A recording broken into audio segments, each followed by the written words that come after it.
Last night, WWE went with a big swerve.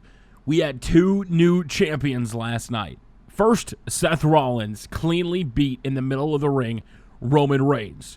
Now, I fully broke down and talked about the feud last night on my breakdown video for Money in the Bank if you want to listen to that. I'm going to touch on parts of it in this video, but what a night, man. I said in that review that last night every match had a purpose to at least start a storyline, end it, advance the story a bit, and they all made sense, at least for me logically, and we talk about all those matches.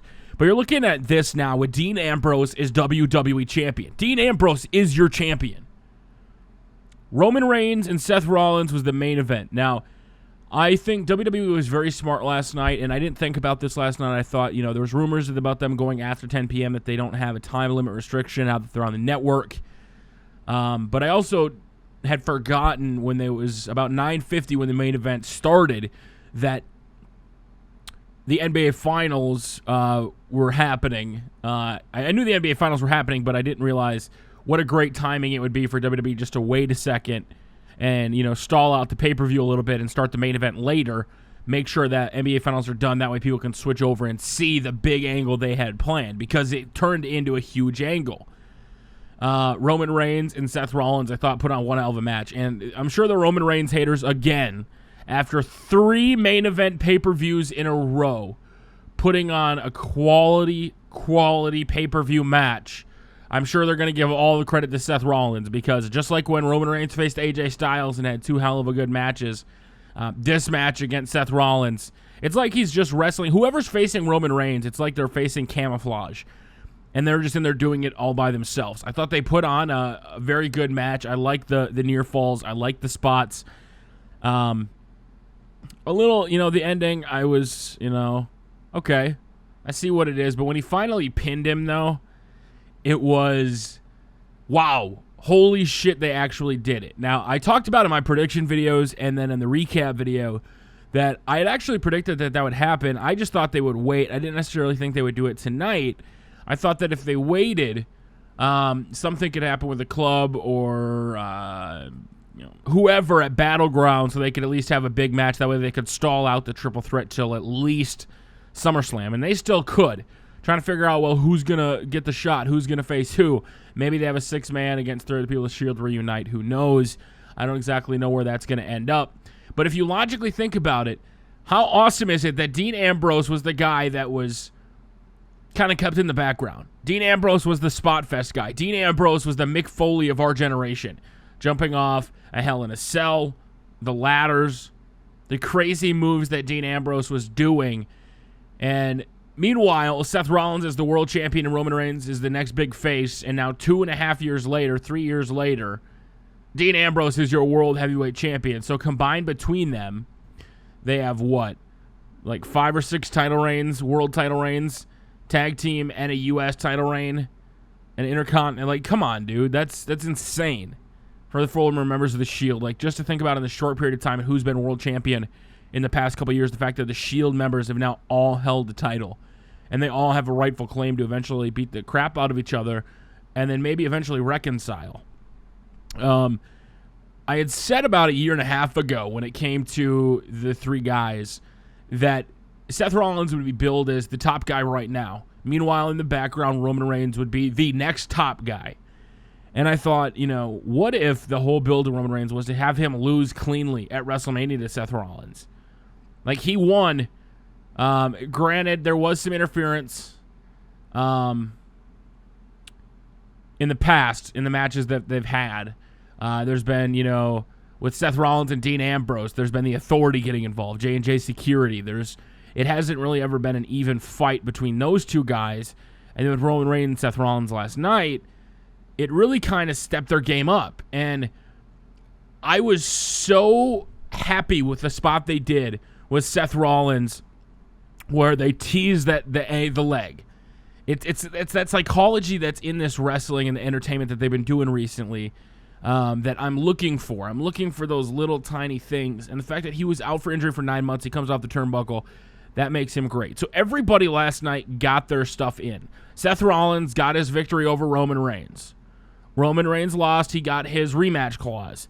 And then Dean Ambrose cashed in the briefcase. Now, when he hit him from behind, I was a little shocked because I'm like, it is a little weird to cash in on Seth Rollins, just plain and simple, you know?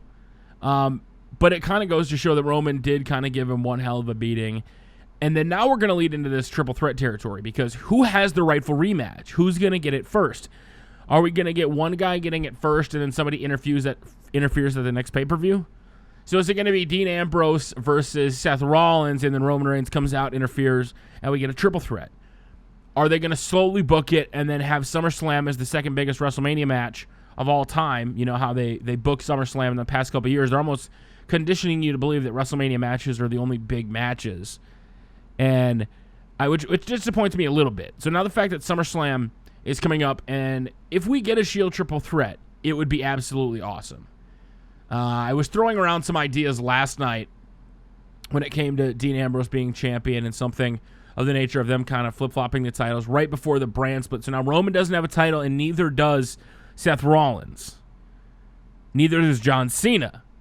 So they can brand split these guys up now where Seth Rollins, if he would have been the champion, he could have went anywhere. Roman Reigns probably would have been on Raw, Cena on SmackDown, maybe based on the rumors. Now we have a wild card. We have the Lunatic Fringe holding the title. We don't know where that title is going to end up now. Is that champion going to go between? We said about the red herring, how Dean Ambrose leading up to it got the biggest push. Normally, the person going into the Money in the Bank briefcase that's got the most momentum is the guy that doesn't win. It's usually the red herring, and we didn't get that this time. Dean actually won clean. So now, I've talked to a couple people, and the Twitter response has kind of been insane. Some people are really pissed off because they want Seth Rollins to hold the title. Some people realize the bigger picture here. But Seth Rollins, I think you can finally say, has lost the title. It was not pretty because he was in a hellacious match, and then he got hit with the briefcase from behind, and Dean Ambrose hit that dirty deed. But Dean Ambrose is your World Heavyweight Champion, and Seth Rollins has now lost that title. So ultimately, you had Seth Rollins being built up for a year as a champion before his injury. Well, Roman Reigns was going to be the next big guy, the guy that was going to take Cena's spot. Well, you got Dean Ambrose doing all the crazy Lunatic Fringe stuff with the Wyatt family kind of getting, not really getting anywhere with all that. And finally, with patience, he is the World Heavyweight Champion in WWE. Just think about how insane that is. All three guys have now held the title. All three guys have a stake, a claim to the title. They're in for a hellacious battle. And I wanted to know your guys' thoughts on this. Should they go more towards Battleground? Let me know in the comment section below. Would you like to see this fully drawn out till SummerSlam? Or if they do draw it out, how would you like to see it drawn out? I think a great way to do it would be the Club, which I think the Club would probably feud against the New Day right now. And AJ Styles possibly against John Cena rematch. Who knows where it'll go. Or maybe New Day and Cena versus the Club. And that's the six-man Battleground angle. I think a Battleground pay-per-view where they have kind of a bigger match like that would make sense. And if they're going to do a triple threat, letting the Shield team up before they face each other.